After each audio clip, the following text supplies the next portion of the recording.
Hey you all, Maso hi to fellow dressmakers. You're welcome to another interesting tutorial. My name is Confidence. So this will be the part 2 of our one shoulder jacket bustier top. The link to the cutting video will be in the description box, and please do well to check that out so that this will make more sense to you. I'm not completely done with this top, but I've kept you waiting for so long, so we just have to take it this way. But it's already coming out so well. So in this particular video, we'll be focusing on the jacket because the video will be too long if I have to do the jacket and the bustier, and I want it to be so detailed. So in the next video, we'll do the bustier part, and let's get to the business of the day. Hello, you don't even know my name, but I am happy you came by. In the cutting video, we talked about the materials needed for this top, which I said I'll be using this satin fabric for mine. The top will need at least 1 to 2 yards depending on your size. I used 1 yard for mine. Then you will need a sheer fabric, and I'll be using the sugar lace for mine. You can use any sheer fabric of choice, either 2 net, but you have to bead or add stones to it. Okay, you can use chantilly lace or any sheer fabric of choice. Then I'll be needing my bra cup for the bustier part, and then this shoulder pad, which I'll be doubling just to give me the weight I want. So I went ahead to cut out all the pattern on the fabric from the last video and add my interface to have all of these pieces here. Here I have the bustier part. This is the back. The bustier part of the top. This is the back, which I interface both the lining and then the main fabric. I'm using another breed of satin, which I will just call nylon satin because that fabric is a mess, but it's a satin fabric. It's almost water resistance, but I'm using that for the lining of the bustier part of this top. This is the center front and this is the side front.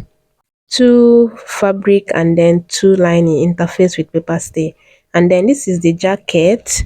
I'm using same fabric for the lining of the jacket, and then I use a stay as an interface. Don't ask me why I use paper stay and then a stay on this one. I myself don't even know why. Then this is the back piece, same fabric as lining, and then this is the sheer sleeve, which I cut out with the pattern, and then I will be using this one as lining, or let's call it a support. It's just a blue 2 net. Then we have the main sleeve, which I'm also using same fabric as the lining. That's the same satin we're using as the main fabric for this, and then the lining is shorter by 1 inch. So we'll just go ahead and start with the jacket. I will take out the pins, and since I am using same fabric as the lining, it will be easier for me to now decide if I want the jacket to be on the right hand side or the left hand side. If you're using another type of lining for the fabric, like you're not using same fabric, you would have to cut, like place your pattern the way you want it to be on your body, if you want it on the right or on the left.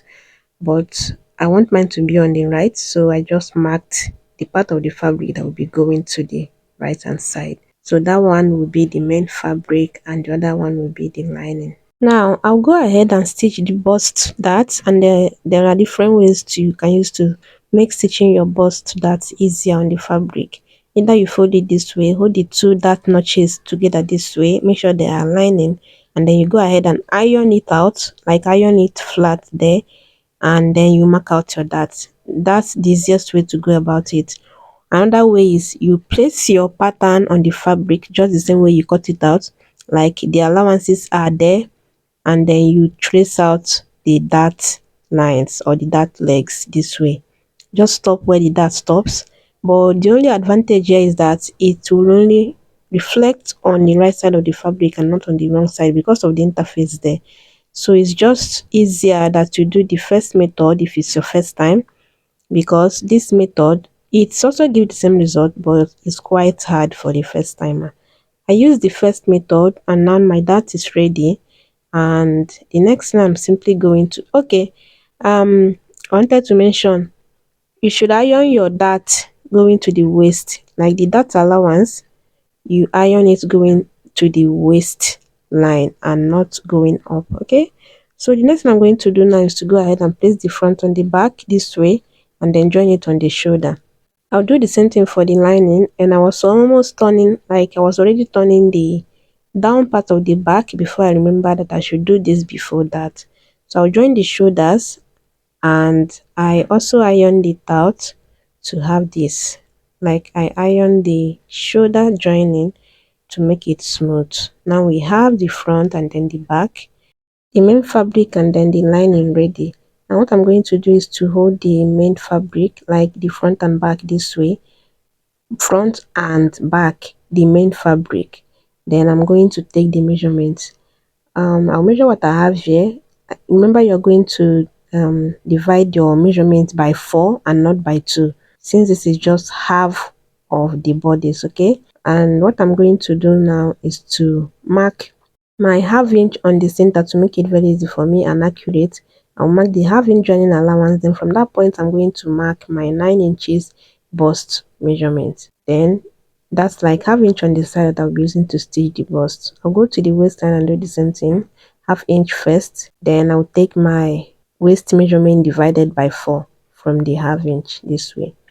Then I'll connect from the bust to the waist this way, and then the blouse length, I would simply, I measured and I think I have about half inch join in there. So I'm going to hold it this way, join it. Then after that, I will also hold the lining to the front and then the back this way, and then use the same measurement I use on the main fabric to join it to have something like this. Can you see that? So I'll trim all this excess that I have here, trim the lining part too this way. Then I'm going to hold it this way.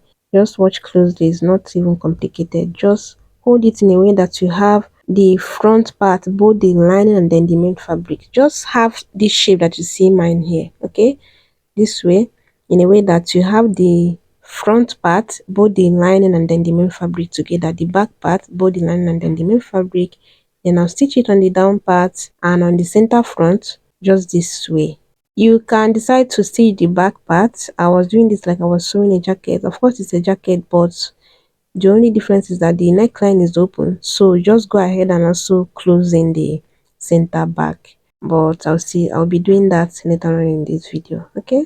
So I'll give it notch, cut off the where it's likely to be bulky, and then after that I'll just go ahead and turn it to the right side, poke out the pointy part. Then I'm going to make sure that the shoulders and the armhole part of both the main fabric and then the lining, that they are matching up and that none is there is no excess on any part of it. Then after that I'll just go ahead and give it a good press, and you can see that it's already coming out so well. Can you see that our jacket is gradually coming to life? At this point, I fitted the jacket, and trust me, just how it's supposed to be. But then if you don't want yours like really fitted, you can add half inch to your waist measurement.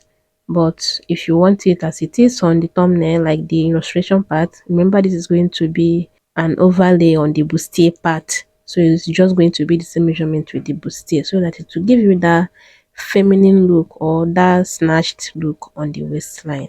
Now we'll go on and fix the sleeve. I'll take off the pattern. I already have the midpoint here. Then I'm going to fix the sleeve on the main fabric, the fashion fabric. I'm trying to match it up. You can simply also measure around your armhole and also measure it on the sleeves to know where you'll be closing the sleeve from. But this method also works. Okay, I'll go ahead and match it up all around the armhole. Remember, this one is the fabric, like the main fabric. The other one I have there is the lining. Okay, so I'll match it up. Then I'll now go ahead and close it on the part that I should close it, like the part that I just marked. I'll close it there with my measurement from there all the way to the length of the sleeve. It's not supposed to be too tight on your elbow, please, so that you can actually raise your hand and also fold your hand. My wrist circumference is 8 inches. It's 7 inches actually, but I usually do 8 inches for non-stretchy fabric so that it can easily pass, my hand can easily pass through. Okay, so I'm going to mark the same thing on the lining of the fabric, but what you're going to do is you're going to make sure that what you have on the armhole part of the sleeve is the same thing you have on the sleeve, like the same measurement. Okay, this way. Then getting to the elbow part, you're going to reduce the allowance. And then you also make sure that whatever you have on the wrist of the main fabric is also the same thing you have on the wrist of the lining. The only part you have to reduce the measurement is on the elbow line, on the lining only. Okay, I hope you understand that. That is because the lining is also going to add to the weight of the fabric. So if you do the same measurement you have on the sleeve, it's likely going to be too tight and not you can't possibly move your hand freely because the lining will be too tight inside. So just reduce the measurement on the elbow and that's it. So after stitching the two sleeve down, I'm going to now turn the fashion fabric like the main sleeve. I'll turn it to the right side this way. Then I'm going to start from the armhole. I'll match the joinings on the armhole of the sleeve and on the armhole of the jacket this way. Then I'm going to, you can simply just pin it down all around or simply just do it the same way. Flip the lining out and then this way it will be easier for you to just stitch it all around without having to stop at some point to change the sleeve pattern or something like that. Use the same method for the lining part of the sleeve and by the time you're done, you should have something like this looking all cute. This is the inside and this is the outside part of the jacket. Then, like I said before, please do well to close the center back because the neckline is open. We are going for the turtleneck, so the neckline will be open until we are done with everything about the jacket. Then we do the turtleneck. So just go ahead and close the center back so you don't have to be wasting much time on this. Then to close the hem of the sleeve, you're going to put your hand this way that you see me do it. Hold the main sleeve and then the lining part of the sleeve together. Just hold it together. Just pick the two. Hold the main fabric and then the lining, then you bring it out this way. It's very simple. It's not even complicated. Now you're going to match up the joining on both the main fabric and then the lining this way. And then you see how I'm placing the allowance, like the stitching allowance, one going to the other side and the other one going to the other side. Then you simply go ahead and stitch it all around, and by the time you're done you should have something like this. I've gone ahead to close the center back and then I'm turning it now from the neckline opening. Okay, go ahead and turn it out this way and then you're going to put your hand on the sleeve. It's just simple. Just go ahead and do it this way. Your sleeve is ready. Once you close the sleeve the same way I show you, it's not going to give you any issues. By the time you're done, the sleeve is just set on its own.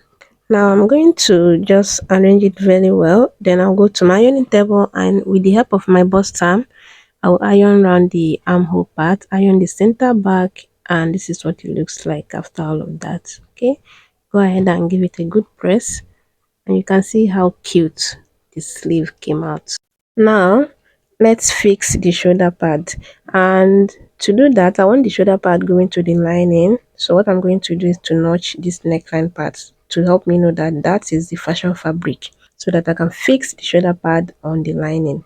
Then I'm going to trim off this excess uh, pieces that I have here. There's a reason why they do this shoulder pad this way. It's longer on one part and like shorter on one part, but I'll be making my uniform. I'll just go ahead and make sure that the two shoulder pads are uniform.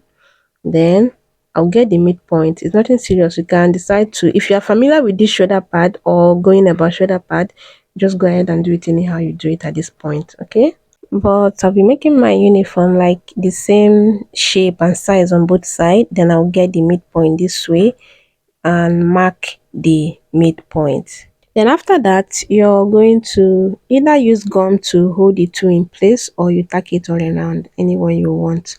I'll be using gum for mine. Then the next thing we are going to do is to get the length, or should I call it the height or the width. And remember my cap height, I used 4.5. My original cap height is 4 inches, so I'm just going to mark the 4 inches on both sides of from that midpoint. Okay, then I'll go ahead and trim off this other excess. Then we're also going to make sure that the width is also the same width with your shoulder, with about half inch or 1 inch shorter. I'll show you that in a bit. We're going to match up the midpoint of the shoulder pad this way to the midpoint of the shoulder joining this way. Then you're going to just tack it on the allowance, just the seam allowance, that stitching allowance you have from the sleeve and then the shoulder. Just go ahead and tack it from that point. Then this part, make sure it's half inch or 1 inch short, and remember you're also going to use half inch to stitch the collar. So you can simply just leave 1 inch or 1.5 space from the neck tip. And this is me showing you that I use my UHU gum to keep the two shoulder pads in place, and I used hand needle to tack the shoulder pad to the sewing allowance of the sleeve and then the shoulder. You can see the contrasting thread. Now, at the time I match up, the shoulder is looking like this. Then another thing I want to say is that the shoulder of the fashion fabric is likely to be moving about, like shifting from where it's supposed to be on the shoulder pad. And what I do to avoid that is to stitch down the shoulder tip together, just the allowance there. It won't even affect anything. Just go ahead and stitch it down, or better still, you apply little gum on the shoulder pad itself and then press down the fashion fabric on it just the way it's supposed to be. That way the shoulder pad won't be moving about by the time you wear it. Then go ahead and stitch down the neckline so that we do the collar. We are supposed to do the collar, but I'll be doing that by the end of the whole tutorial, because like I said, I used 3 yards for this, and I want to make sure that my pant already cut out the pant before I can do the collar. So in the coming video, we'll be joining the bustier part, and I can't wait to show you how to do that. So this will be the end of our tutorial today. Let me know your thoughts in the comment section, and I'll see you on my next one. Be good. Bye.